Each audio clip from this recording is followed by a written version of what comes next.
ई-सॉप्स होते क्या है, आखिर ये क्या पंगा है? अगर आपने कभी भी किसी स्टार्टअप में काम किया हो या आपने खुद का स्टार्टअप रेस किया हो तो आपने ई-सॉप्स के बारे में जरूर सुना होगा। So first to clear, ESOPs is employ stock ownership plan, but in general startup ecosystem में हम इसको एम्प्लॉय स्टॉक ऑप्शन प्लान्स भी बोलते हैं। एंड डेफिनेशन से ज़्यादा कोई फर्क भी नहीं पड़ता, इन दोनों में कोई भी लड़ाई नहीं चल रही है। स्टार्टअप इकोसिस्टम में ही बहुत सारे लोग हैं, बोथ एम्प्लॉयज एंड फाउंडर्स, जिनको ये नहीं पता है ई-सॉप्स है क्या और कैसे काम करता है, which is like really bad, क्योंकि फाउंडर्स बहुत मेहनत करते हैं, बहुत सेक्रीफाइस करते हैं to bring in the right talent and to dilute the ESOPs, और उनको इन्वेस्टर्स को भी कन्विंस करना पड़ता है। Like everything into startup ecosystem, all documents, ये भी सुनने में बहुत कॉम्प्लिकेटेड लगता है और कभी कभी तो लगता है इंटेंशनली कॉम्प्लिकेटेड बनाया गया है जानबूझकर to mess with the employees, but actually it is not. ऐसा बिल्कुल भी नहीं है। The thing is that company के सेल्स में डील करना इतना आसान नहीं है, बिकॉज इसमें लीगैलिटीज इन्वॉल्व हो जाती है। तो लीगल पॉइंट ऑफ व्यू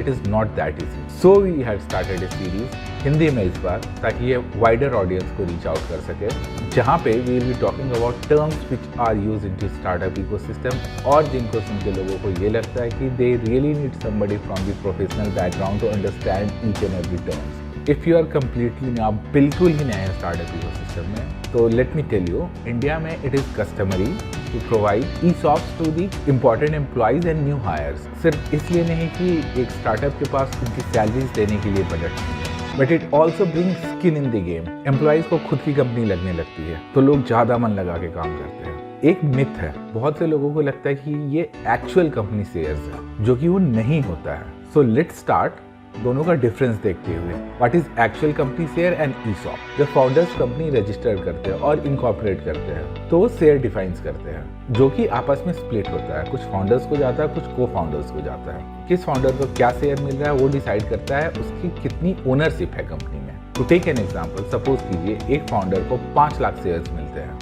और जब कंपनी रजिस्टर हुई थी तो 10 लाख शेयर से रजिस्टर हुई थी। So as per stock split और डिस्ट्रीब्यूशन वो कंपनी में 50% का मालिक है, और ये 5 लाख शेयर्स जो फाउंडर्स को मिले हैं इसमें शायद ही कभी चेंजेस होंगे, और it is going to change hands. Now जब इन्वेस्टर्स जुड़ते हैं तो इनको शेयर्स कहाँ से मिलते हैं?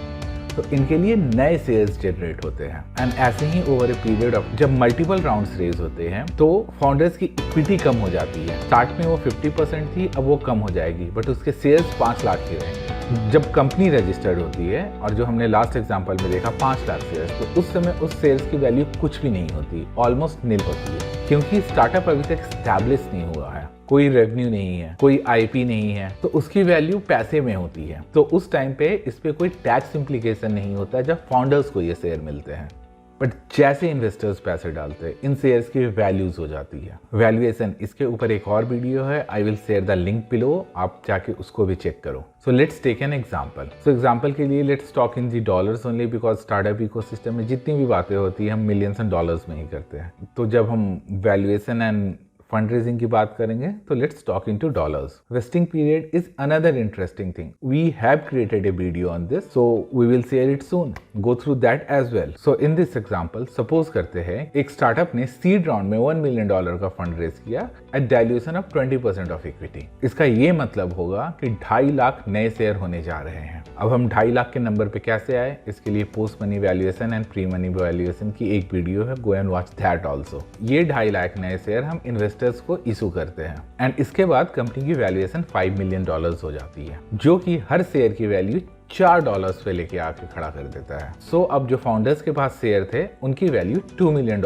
हो गई है, 5 लाख इंटू 4। अब जब ई-सॉप्स बनाए जाते हैं तो उनके लिए भी new set of shares issue होते हैं। यहाँ पे also shares are not changing hands, कोई आदान प्रदान नहीं हो रहा है शेयर्स का, नए शेयर्स क्रिएट किए जा रहे हैं। लेकिन इन शेयर्स की वैल्यू है, क्योंकि लास्ट राउंड पे जब स्टार्टअप में फंड रेज किया था तो एक वैल्यूएशन पे रेज किया था, जो कि वेटेड वैल्यूएशन है। Now suppose if you are hiring somebody, तो आप उसको ई-सॉप ऑप्शन में 10,000 शेयर्स ऑफर करते हैं। So as per the new valuation 4 rupees per share, उस एम्प्लॉय की ई-सॉप की वैल्यू $40,000 आ जाएगी। नाउ इंडिया में as per income tax laws आप किसी को भी $40,000 ऐसे ही नहीं दे सकते हैं। इट इज एन इनकम और ये टैक्सेबल होगा क्योंकि अब तो शेयर्स की वैल्यू है, इन्वेस्टर्स ने एक वैल्यूएशन पे ही इन्वेस्ट किया है और हम सब जानते हैं कि स्टार्टअप्स कभी भी फेल कर सकते हैं। सो अगर एम्प्लॉयज को शेयर मिलेगा तो उसको टैक्स देना होगा एंड गारंटी नहीं है कि स्टार्टअप का IPO हो या मर्जर एंड एक्विजिशन हो। सो अगर ये नॉर्मल शेयर्स होगा तो एम्प्लॉय को $40,000 के ऊपर टैक्स इंडियन गवर्नमेंट को देना पड़ेगा और ये भी गारंटी नहीं है कि startup is going to be a success और अ फेलियर, तो उसके पैसे डूब भी सकते। इसीलिए ESOPs बाकी शेयर्स की तरह काम नहीं करता है।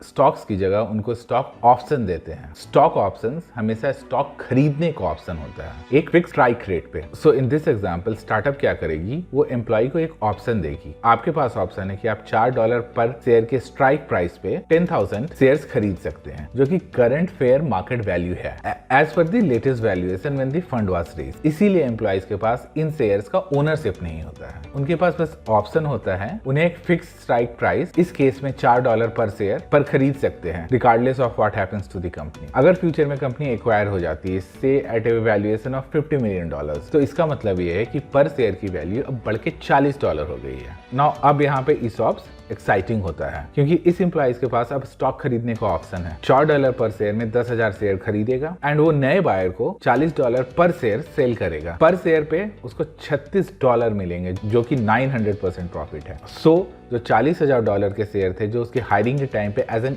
ESOP उसको मिले थे, अब उसकी वैल्यू $400 हो गई है। Total profit $360। So this is the key of ESOPs।